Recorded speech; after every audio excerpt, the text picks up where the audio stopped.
خوش آمدید۔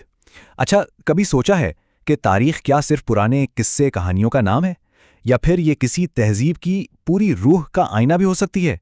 آج ہم اردو ادب کے ایک ایسے ہی شاہکار یعنی تاریخ اسلام کے ایک خوبصورت سفر پر نکل رہے ہیں جو ہمیں اس سوال کا جواب دے گا۔ تو آج کے اس سفر میں ہم دیکھیں گے کہ تاریخ کا زندہ ورثہ آخر اتنا اہم کیوں ہے۔ پھر اس شاہکار کتاب سے ملیں گے، اس کی 3 جلدوں میں چھپے راز جانیں گے، قوموں کے عروج و زوال کے پیچھے کیا اسباب ہیں وہ سمجھیں گے، اور ہاں، آخر میں یہ بھی دیکھیں گے کہ یہ قیمتی علم آج ہماری پہنچ میں کیسے آ گیا ہے۔ تو چلیے سب سے پہلے سوال سے شروع کرتے ہیں۔ آخر ہمیں تاریخ پڑھنی ہی کیوں چاہیے؟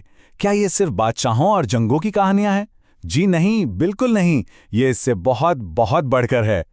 اور یہ بات کتنی گہری ہے کہ تاریخ صرف ماضی کے واقعات کو دہرانے کا نام نہیں، بلکہ ان اسباب اور نتائج کو سمجھنا ہے جو قوموں کا مستقبل بناتے ہیں۔ مطلب یہ ہمیں سکھاتی ہے کہ ہمارے آج کے فیصلے آنے والے کل کی دنیا پر کیسے اثر ڈالیں گے۔ تو پھر ایسی کون سی کتاب ہے جو تاریخ کے اس گہرے فلسفے کو اتنے دلکش انداز میں ہمارے سامنے رکھتی ہے؟ آئیے اس شاہکار سے پردہ اٹھاتے ہیں۔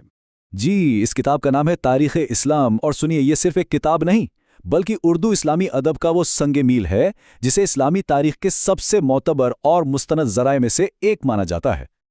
اور اس عظیم کام کے پیچھے جو شخصیت ہیں وہ ہیں مشہور مورخ مولانا اکبر شاہ نجیب آبادی۔ ان کی گہری تحقیق اور شاندار تحریر نے ہی اس کتاب کو ایک مستند درجہ دیا ہے۔ تو آخر اس میں ایسی کیا خاص بات ہے؟ پہلی بات تو یہ کہ یہ ایک کلاسیکی اور مستند تصنیف ہے، لیکن جو چیز اسے واقعی ایک شاہکار بناتی ہے وہ ہے اس کا انداز بیان، اتنا دلکش، اتنا جاندار کہ پڑھنے والا تاریخ کے اوراق میں جیسے کھو ہی جاتا ہے اور آخر تک اس کے سحر سے نکل نہیں پاتا۔ اس کتاب کا کینوس بہت وسیع ہے جسے 3 بڑی جلدوں میں سمیٹا گیا ہے۔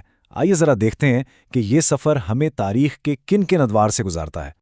ہمارا سفر شروع ہوتا ہے پہلی جلد سے، جو ہمیں سیدھا سیرت نبوی صلی اللہ علیہ وآلہ وسلم اور خلافت راشدہ کے سنہرے دور میں لے جاتی ہے۔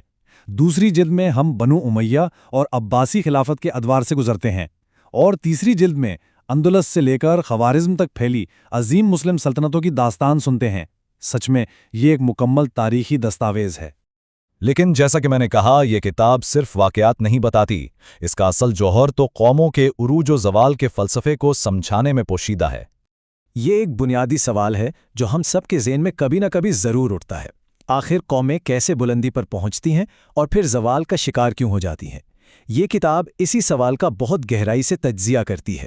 تو اس گہرے سوال کا جواب کیا ہے؟ کتاب کا نچوڑ یہ ہے کہ قوموں کی تقدیر کا فیصلہ دراصل 3 ستونوں پر ہوتا ہے: بلند اخلاقی اقدار، مضبوط ایمان اور اٹل نظم و ضبط۔ جب یہ بنیادیں مضبوط رہتی ہیں تو قومیں عروج پاتی ہیں، اور جب ان میں دراڑیں پڑنا شروع ہو جائیں تو زوال مقدر بن جاتا ہے۔ شاید یہی تاریخ کا سب سے بڑا سبق ہے۔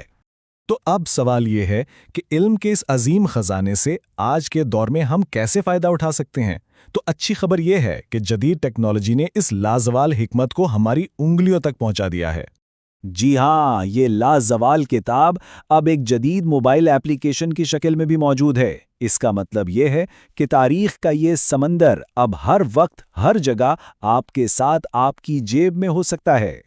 اور اس ایپ کو بنایا ہی ایسے گیا ہے کہ پڑھنے کا تجربہ بالکل آسان اور مزیدار ہو جائے۔